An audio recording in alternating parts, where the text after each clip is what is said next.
When the holidays start to feel a bit repetitive, reach for a Sprite Winter Spiced Cranberry and put your twist on tradition. A bold cranberry and winter spice flavor fusion, Sprite Winter Spiced Cranberry is a refreshing way to shake things up this sipping season. And only for a limited time. Sprite, obey your thirst. Every Who down in Who Newville liked the holidays a ton. But where to get great prices on gifts, they had no idea. None. They searched and they searched for great gifts under $25. Gifts for spouses and friends and even their toddlers. When suddenly one Who shouted, Walmart has what you want, knowing they have Lego, Tree Hut, and low prices to flaunt. So they enjoy the holiday season as Who's often do. Cheering and shouting, Walmart has incredible gifts. Who knew? Find gifts they'll love under $25 at Walmart.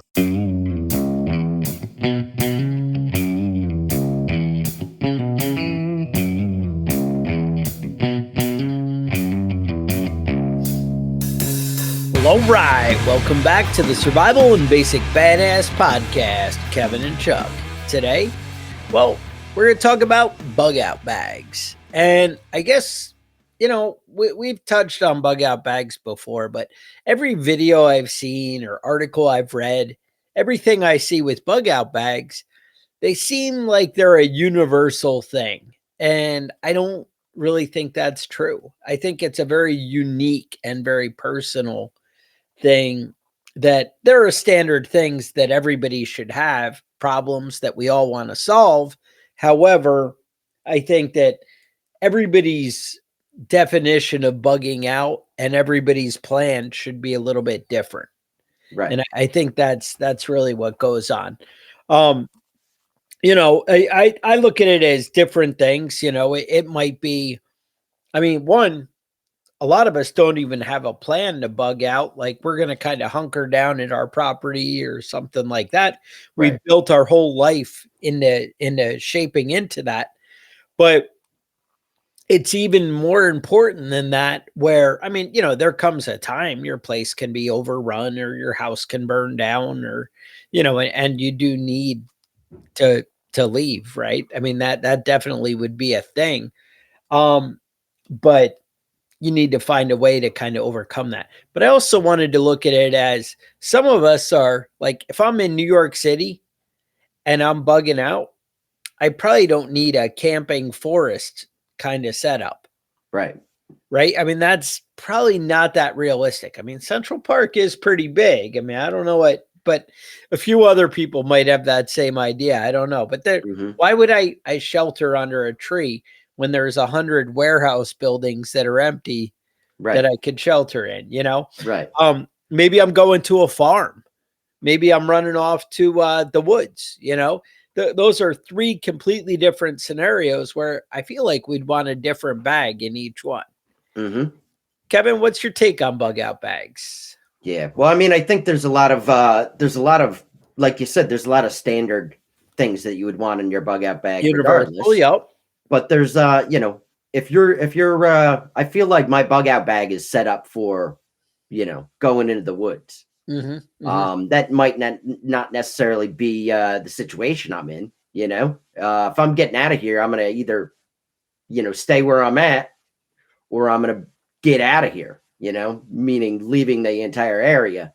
I think a lot of us have bug out bags set up for natural disaster type things. Yes. You know, earthquakes, wildfires, hurricanes, that type of stuff. A lot of people had to bug out of New Orleans when that hurricane hit, you know? A lot of people had to bug out of areas in California when the wildfires were coming. And sometimes you have a situation like Puerto Rico where there's kind of nowhere to bug out to.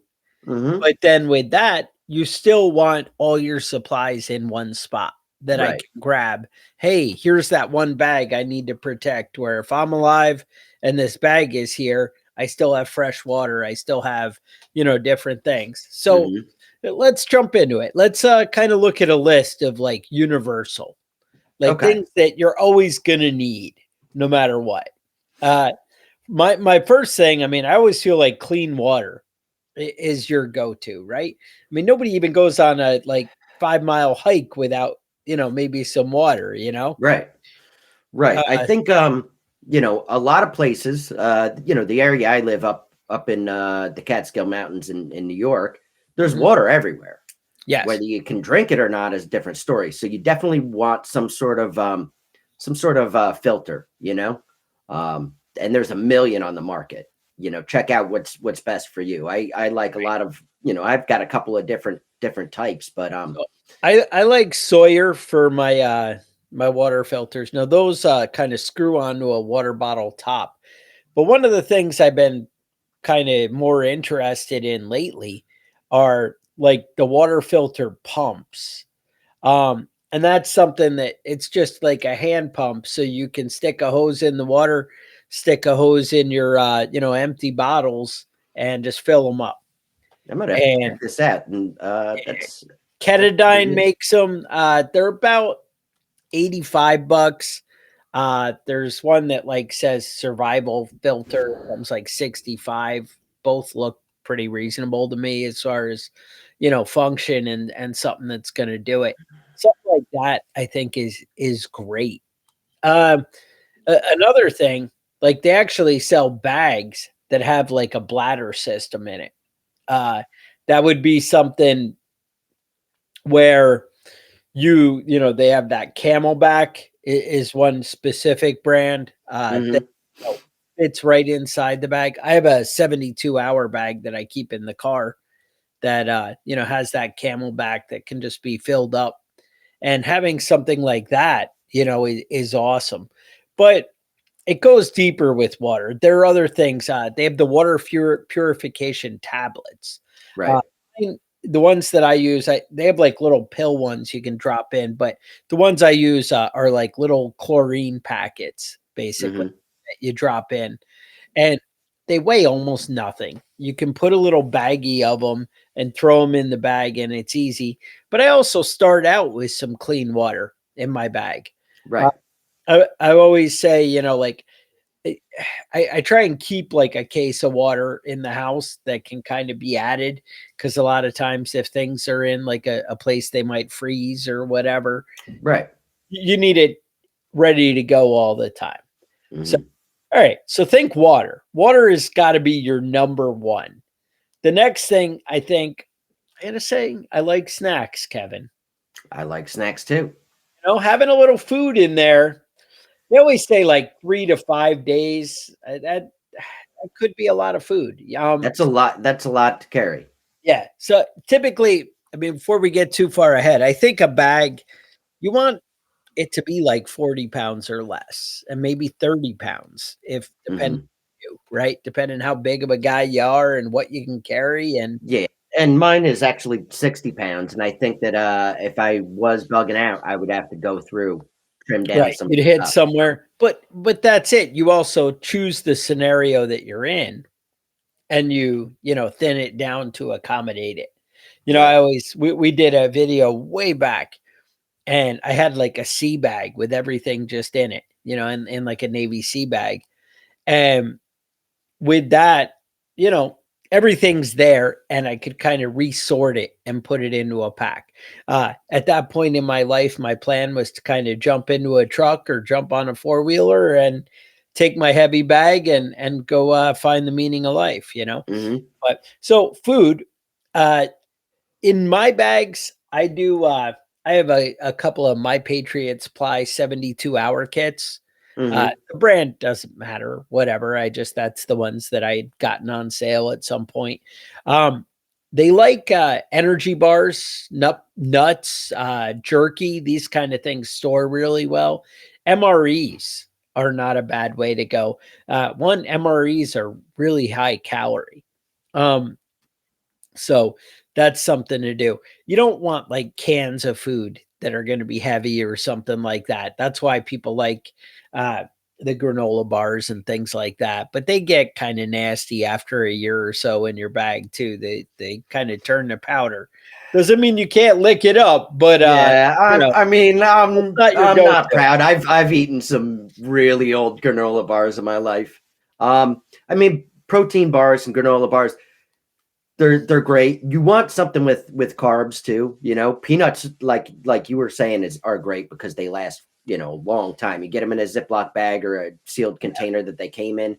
That stuff is great. Um, but really, what's your taste? Beef jerky is great. It'll last. But yeah, I usually go with the granola bars and the protein bars, and I usually just resort them each. I know I use my bag. I go out hiking, and I use my bag pretty frequently. So I've got a couple of different bags that I use for short trips, long trips. But there's always some Cliff Bars floating around in the bottom somewhere. Right. I find that I have the 72-hour food kit, but I also have one of these 2,000 calorie, it's like a granola bar brick, and it's probably tastes awful. I have no idea. Yeah, I've had them. They're not good. It's just the big chunk of calories, and they're supposed to have the long shelf life and whatever. But I gotta say, when you're starving, or then you're like, hey, I got that. And the thing is, they're lightweight, they last forever, and they're just there. There's something you can put in there, set it and forget it, Yeah. Next, I would think universally, no matter what you're doing, you kind of want a little bit of shelter. Right. And shelter, it doesn't need to be crazy, right? You don't need to be like, oh, I have a 5-man tent or whatever. That's cool if you can carry it and work it in. And honestly, depending how much money you can spend, you could get to some kind of decent little tent that would be easy to carry and take with you. But they have those. And a 1 or a 2-man tent is small enough that you could put it in a bag, but a 2-man tent really isn't a 2-man tent. Once you get in there, you're really, it's nut to butt in there, packed in there. If you're trying to fit 2 people in there, and your bags are not getting in the tent. Right. So I actually like they have those bivy sacks or tarps, something like that is enough to kind of meet the criteria. Yeah. It depends how nice you want to be. I would say they have compact sleeping bags. That might be something I would take a little more seriously and do. Everyone's like, well, I have my $1 thermal blanket. They say that's great. Well, if that's all you're doing, at least upgrade to the one that's like a sack that you can climb into. But I would say spend the $20. And those thermal blankets are great for how tiny they are and everything, but they're not going to keep you alive in cold temperatures. That's just the fact of the matter. You know what I mean? It's great if you're, out there and you're cold and you're already in your sleeping bag and you can have that too, or you're just sitting around the fire and you've got it on, but it's not going to keep you warm overnight in the cold weather. It's just not going to do it. Now, as far as keeping warm outside in the wilderness, you you really want something that's going to separate you from the ground. I've got a little foam mat that rolls out.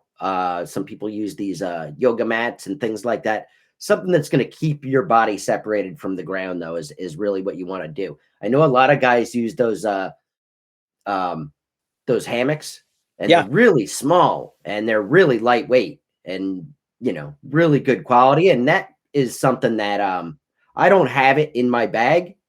I go with the mat and sleep on the ground, but it's worth having. Some like Vietnam era military hammocks, and they're in my bag, and it's not, it's like a quart Ziploc bag size, and the mesh, it keeps you off the ground. I really doubt that I would use it. I kind of thought having the big section and netting, I could use it for some kind of fish trap. I could use it, I thought put food up to hang out away from animals. There were just a lot of things that you could do with it that kind of excited me. So I went with it. But, you have to find out what's right for you. Another thing when we're talking about shelter still would be clothing. some extra layers. They always say clean socks, right? If you're traveling, clean socks are a go-to. Yeah. Heck, if you're the right kind of guy, you might even want an extra pair of underwear in there, Kevin. Yeah, I mean, I fresh is best. guess. If you're that guy, right? Yeah. Um, No, I mean, socks is a big deal. I have in my bug out bag, and I think anybody's bug out bag, you should have socks, wool socks. I keep a Ziploc bag with wool socks, a spare t-shirt, boxer shorts. But I also have, hat and gloves in my bag. right. If you live in you live in Death Valley, maybe getting rid of that hat and gloves is Is not something as you can do. But essential, right? yeah, but I think in most situations, in most areas, winter or the nighttime can get a little bit chilly, and you might want to have a little something. Yeah. No, that's absolutely right. I know like with hunting, the moisture wicking like base layer Hmm. is always nice. So something like that, if you're in a real cold environment, plan some kind of shirts like that, some kind of layers. And again, you could just be like, hey, it's wintertime. I'm leaving. I'm going to put on the heavy coat. Doesn't need to be in the bag, right? Right. It can, you think about it, but something that's going to be like waterproof, insulated a little bit, things that you can take out an inner layer. The big thing is to have like options, right? Hmm. Um, and the better clothing, and again, it all kind of comes down to budget with what the right thing is actually. Right. um the next thing would be like navigation and communications. Having, I mean, initially we're all like, well, a cell phone with a map, that'd be great, maps. And you know what, maybe that is the right answer, right? Maybe Hmm. that works. But if those things don't work, or the batteries die, or things get wet, having a compass in there, maybe a paper map, that kind of thing really could, you know, it doesn't take up a lot of space, Yeah. and it just something you can throw in there. Um, Hand crank radio, I said communications. They have those little charger ones. They have ones that are nothing, that are like 6 inches by 2 inches by, an inch, Hmm. that are like little radios. They're nothing. And you can throw in there, some of those will charge up a USB, or, different things with a crank. Again, it's all the budget you're willing to spend, but kind of being aware. I also, you guys have heard me talk. I like the Motorola talk about radios, something that if you're kind of working with people might work, where you can communicate without having the cell service, right? Because sometimes there's not always cell service. Um, Another go-to that I really like as far as universal is multi-tools. I really like a Leatherman rebar. I buy the Hmm. black one because it's sexier than the other ones, but you don't have to get the black one. It's okay. But a decent multi-tool, one that just feels right in your hand, right? Depending on how big of a guy you are, or whatever, how big your hands are, maybe Gerber's right for you, maybe whatever. Find what you like. But I am all the time cutting stuff, doing stuff, a good knife, just having a good knife, if not a multi-tool. Hmm. Maybe is, if I was in the woods, I could probably get away with a knife as opposed to the multi-tool. But if I was urban guy, I'd probably want the multi-tool. I kind Right. of like the multi-tool in either scenario. But thoughts?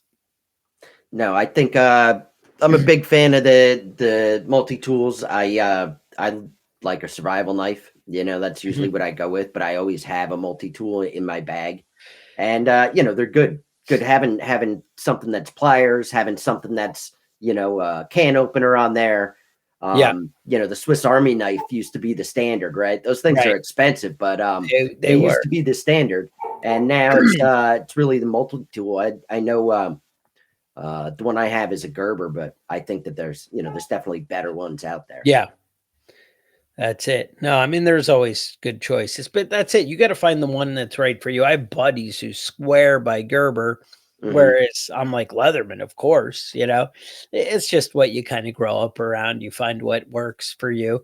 But I do think like your hand size and stuff. It matters, who you are. It matters which one you choose. I mean, again, any are going to be useful in a situation like that. Hygiene, toilet paper, soap, maybe Mhm. deodorant, right? I imagine, female stuff, right? Having tampons or whatever it is that people need, baby products. If you got a baby that you think is going to be with you, having extra diapers and stuff to deal Yeah, with that's a big deal. Yeah. it's going to matter if you need it. Mhm. It's not applicable to a lot of people, but if it matters, it really matters. Yeah, Um, your baby needs its own bug out bag, and most right, people have a diaper bag that's ready to go that has the things that they need. right, And I think that's important to keep that stocked and make sure that that's good. But also, diaper bags are one of those things that catch a lot of trash that you don't need. And if right. you're actually That's all carrying it, you right. might want to go through that, Right. And and take, and yeah, remove the things that you don't want in there that just ended up in there for no reason. yeah. Um, I know as Hand far as hygiene sanitizer too. goes, Yeah. um, that those baby wipes are great, soap is great. The any kind of disinfection product is Right. great. You know, Sanitizer, right. Whatever. Yep. yeah. I know when I use a hand sanitizer, it usually doesn't. It's usually not as helpful as I want it to be because my hands are usually dirty, like they've got shit all over them. You know what I mean? Right. Hand sanitizer isn't going to remove that stuff. It's just going to disinfect your Right. your dirty hands. It's not really helpful. Exactly. Also like a small towel. I had to say, if you're like washing in a creek or something, having a way to dry off, they make ones that kind of don't hold water, like that you can really kind of wring out good and like Hmm. are good for drying off, but Right. won't be soaked all the time. Yeah. You can kind of give up comfort for space, Hmm. with how you do it. But so you might want to look into that. You can look for like lightweight camping towels or something like that. You'd probably find something pretty cool. Another thing is, if you're bugging out of your house, is your like important documents, right? So maybe my house is burning down. Typically with a bug out bag, I like to think of it as a situation where I'm leaving my house and I may never be coming back ever. Right.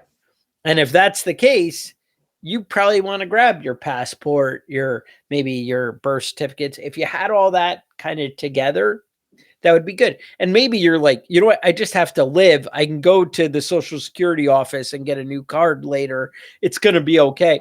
You're right. I mean, you're not going to go back in your house when it's burning down to Hmm. risk your life for a passport. It's not Right. worth it. But if you could grab it or just have it in your bag, probably would be helpful, right? Hmm. You just never know.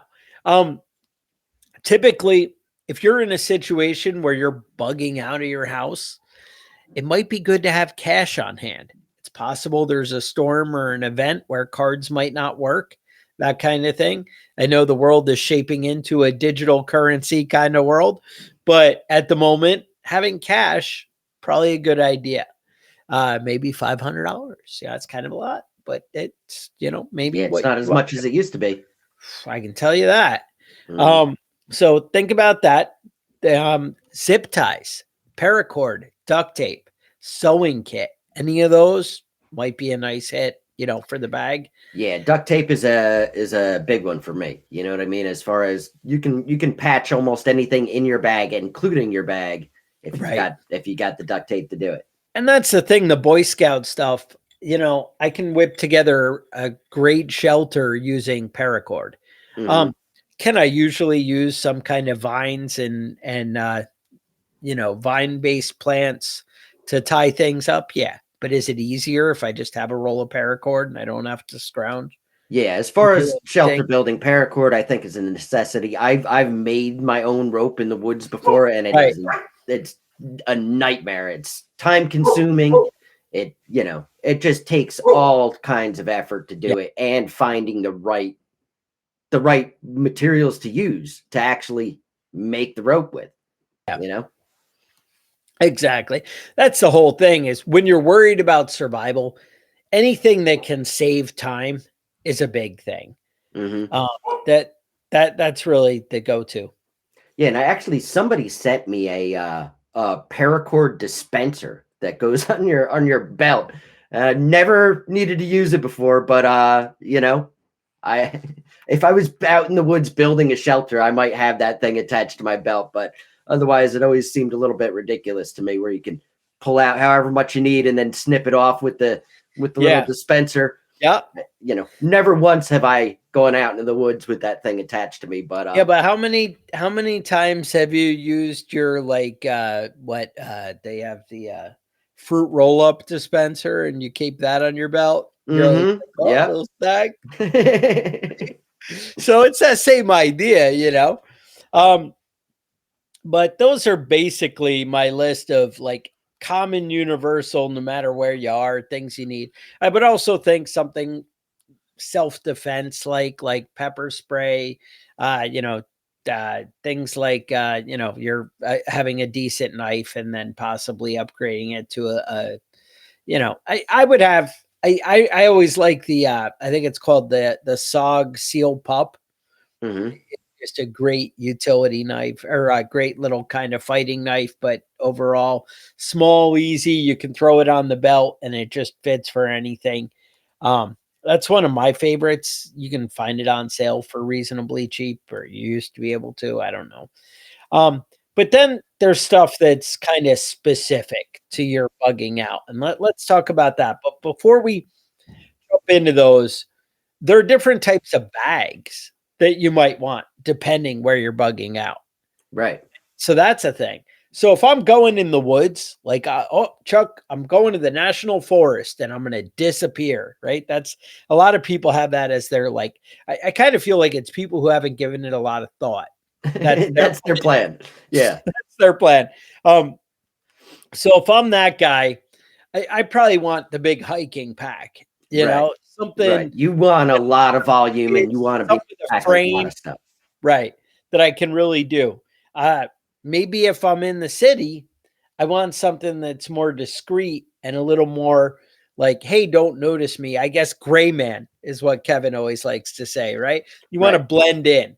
Right. I You have want to just look like another person with a backpack, you know? You can get a shitty little backpack at any, any Walmart or any place where you can, for your kid's bag, maybe it's got Pokemon on it or something. I don't know. right. But that's not what we're talking about. We're talking about a backpack that's of good quality, that's Yeah. going to hold up, And that's good got multiple quality, we're pouches. saying $40 to $60. Mhm. We're not saying it has to be crazy. We're just saying not $20, Right. right? And again, but if you're buying a big frame pack, I see them anywhere from like 60 to 120. Obviously, you can go into, ridiculous, like Yeah, and hyper. if you're going into the woods to disappear, you probably want to spend more than $100 on your bag. I bought a few You've been in the woods large and bags like that, and I tell you there's a definite amount of quality variation in these bags, and you yeah, want a good quality bag. and Because you even can get a better, big shitty bag that's gonna fucking fall apart. First time you snag on a branch or something, it's gonna rip a hole in the absolutely. side, and then it's garbage after that. Yeah, absolutely. So the big thing is if you can go to a place like one of these outdoor stores or whatever and try them all on, Hmm. see what works. Maybe you go spend your money on Amazon, but if you can go try one on and feel how it fits and like that, you might be able to get the right one. Honestly, supporting the store where you find it's kind of cool too. But I'm just Hmm. saying. Now, you might also be like, you know what, I'm in the city and I'm just going to be tactical and look like somebody not to be messed with. If I Hmm. want to look like somebody not to be messed with, I'm probably traveling in a group. I Right. probably have a decent amount of people with me that I would say 5 or more people who look like they're capable of fighting.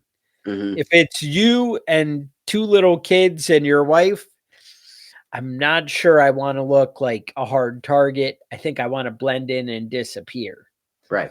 If I'm looking like 5 or more warriors, then I think you might be all right to go look a little tactical and hey, don't screw with me. You come rolling through with the heavy equipment, that Hmm. might work. Yeah, and some of those bags are good quality, but I would look for one that has well, they sell backpack inserts that are bulletproof that you can put in, but there's also bags that actually will fold over and become a bulletproof vest that actually work as bags. Give you cover and shielding. Yeah, exactly. So, all right.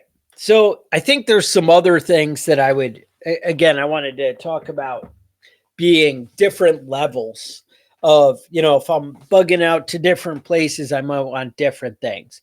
So let's talk about some of those specific things that might be a little different. So if we're in urban areas, urban camouflage, that's what Kevin's talking about, the gray man, right? Looking, just blending in. That might be very specific to that. I would look for maybe barter items. This would be your gold, silver coins, maybe a bottle of booze you might be able to get rid of, or some cigarette cartons or something. Maybe you don't give out a whole carton for a trade, but maybe if you had a carton, you could kind of work through it, Yeah, and a tip of the pros, get one of those big flasks. You can fit almost an entire bottle of liquor in there, and the weight of the glass is a big difference, huh? It's a big difference, yeah. Yeah. Kevin, as an experienced flask holder, you would know about that? Yeah, I mean, you don't want to be dealing with broken glass and a bag full of broken glass that smells like liquor either. Good flask will hold up to a banging around quite a bit more than a bottle will. All right, I like it. I would also look into maybe lock picking tools or entry tools. They have some really beefy like pry bars that aren't stupid heavy, but are pretty great for an entry tool. But lock picking, if you actually learn how to do it, and they have some pretty simple ones. I always see them on like TikTok shop and stuff. I've looked into lock picking quite a bit, and they do sell some decent stuff, but you're probably spending like $60 for something that's going to kind of really work. I would necessarily say TikTok is your go-to place for that, but hey, wherever works, right? Portable power, things like solar chargers, things like that, right? Might be pretty cool to keep your stuff going. Another thing for urban, I would say like N95 masks. You run into like tear gas or smoke from things burning, airborne threats. You never know, man. There's all kinds or just of have your face covered without looking like like you're trying to have your face covered. And in the city, those kind of people, they accept a face mask like normal behavior, Right. I mean, I still see them all the time. Now I don't know these people's situations. They might have serious immune issues or something like that. There's no shade. I'm just saying that it's normal to see people in that, and it doesn't really throw you off. It's been those cameras that are everywhere. That mask probably won't stop them from recognizing you, but it's better than nothing. Yeah, right. They recognize your gait now, how you walk, and all kinds of stuff. But okay, notebook and pen, that kind of thing. Just kind of keep track of, maybe mapping things or leaving notes for people. Hey, we went this way. Be back in 20 minutes. Whatever. Went to Susie's. Maybe you work out some kind of code so everybody doesn't know, hey, here's the address of where we're going. That's probably not what you want to do. All the supplies are there stashed. That's probably not what you want to do. All right. Now, so that's urban areas. I would add those things. What if you were in like a farm type area? I mean, that's your plan. You're bugging out to the property. Now, hopefully, if you have somewhere to go to, like even an urban area, you should kind of be scouting out in your day-to-day different places you might want to bug out to. Like, hey, that warehouse is always empty and it looks pretty defensible, or something like that. You might want to cache some things. And what we mean by that is fill a barrel and fill it with some good stuff that, it's not going to wipe you out if somebody finds it and steals it. But if you show up and it's there and it went unnoticed because you had it tucked in the corner, maybe it'll still be there and be the extra things that you didn't want to have to carry. Right. Even if you had a barrel full of water, right? How cool would that be to have, hey, here's an extra 55 gallons of water that, we weren't going to have otherwise. That's kind of cool. So same thing, if you're planning on bugging out to the family farm, to grandpa's, to wherever, maybe you're going to go, I don't know, find some abandoned field that you knew and you were planning on setting up there. You could still cache something out there kind of near that property or on that property that, maybe goes unnoticed for a while. So that's an option, right? I'm just saying, even on my own property, it might be smart to have something further back in the woods that if the house was overtaken, I could go back there and get some stuff. Or maybe if somebody for some reason came in to clean out my house and take things, I might have some more as a backup hidden, somewhere else. Just saying, caches are something to think about. When you plan on bugging out, having caches set up somewhere, like an extra little supply depot that maybe will go unnoticed is an awesome idea. Right. And those are great for things that are heavier. You know what I mean? Things like food, things with calories, things like water. Those are great to set up ahead of time. If you have a place that you're going to, have it stocked. If you're bugging out to your cabin in the woods, have it ready to, have it full of canned food. Yeah. Have it stocked. You don't have to worry about carrying that stuff when the emergency hits. You can have it there already, and you don't have to carry it around with you. Absolutely.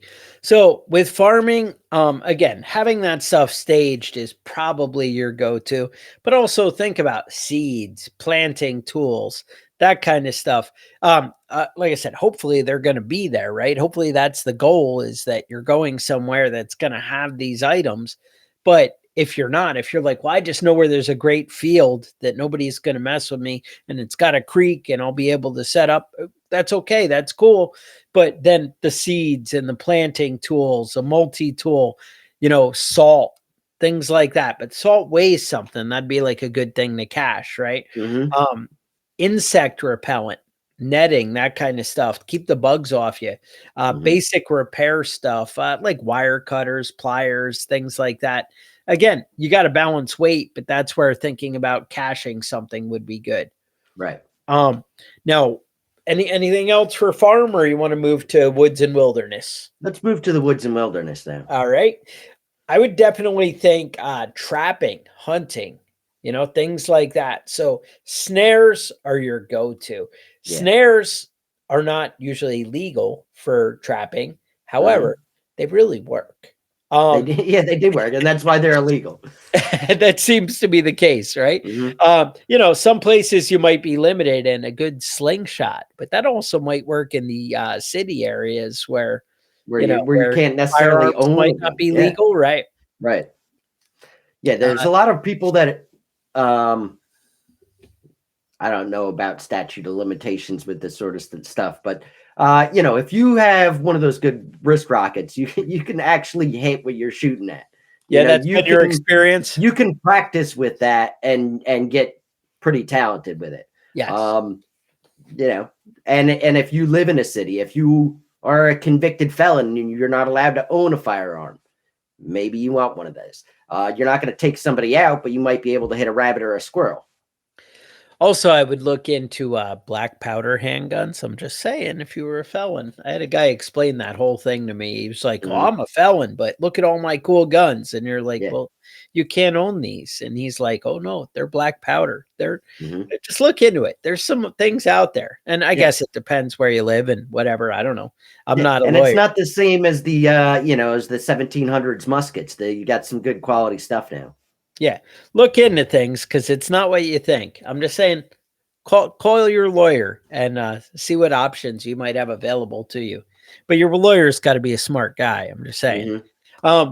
Foraging, having a pocket guide or something that explains, what kind of stuff is going to be available. Now, obviously, foraging in an urban area would be different than foraging in the woods. So that's something to think about.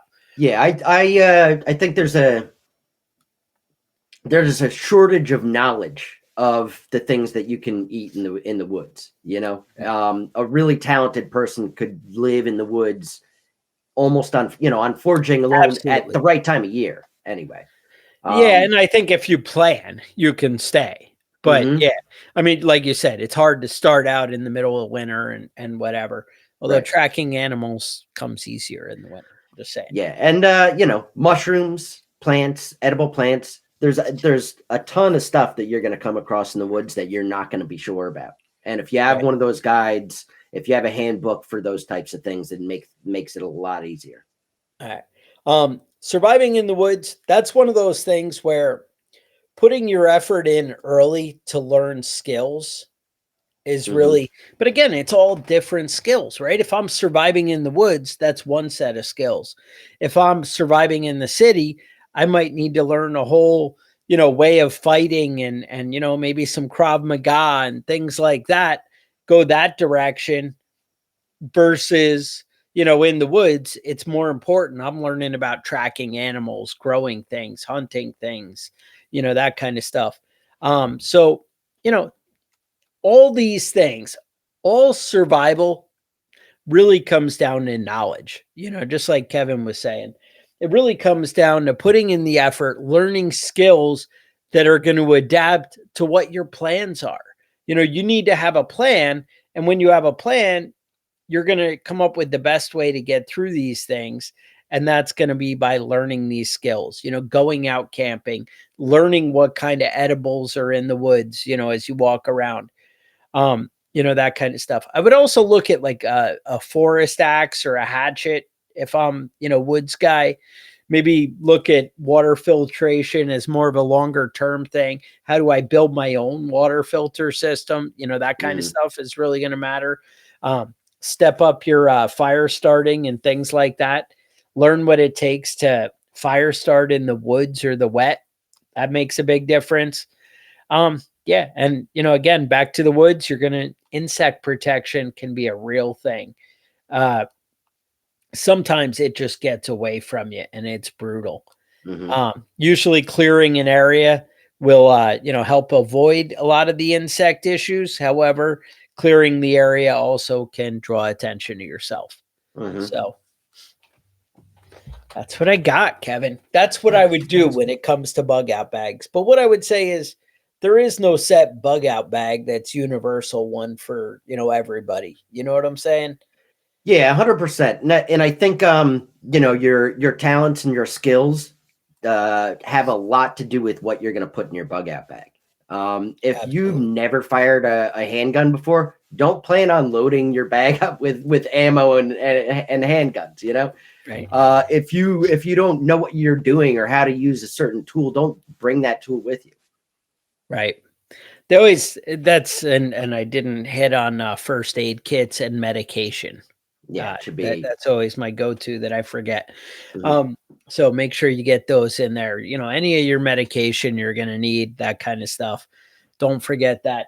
But yeah, you're learning the skills. Actually, when you said, you need to learn the different things, that's what I always say about with the medical bag. Don't have anything in there in your way that you don't know how to use. That's just Right. stupid. Have things that you can go right to the things and that way you can solve the problems. And if you're like, oh, well, that's really important, then maybe you need to learn how to use it. Hmm. That's what I'm saying. Putting in that effort, taking the times, nitrile gloves, um, that kind of stuff. Yeah. That's how you do it. You just, load up on the good stuff and keep it, keep it, keep it safe. That's what I would say. Kevin, you guys have any other items that we're forgetting? I'm sure there's things out there. Put them in the comments. Like, subscribe. We always appreciate that stuff. Makes a big difference. Um, Email us thoughts, concerns, preppingbadass@gmail.com. Otherwise, I would say stay safe and we will talk to you guys next week.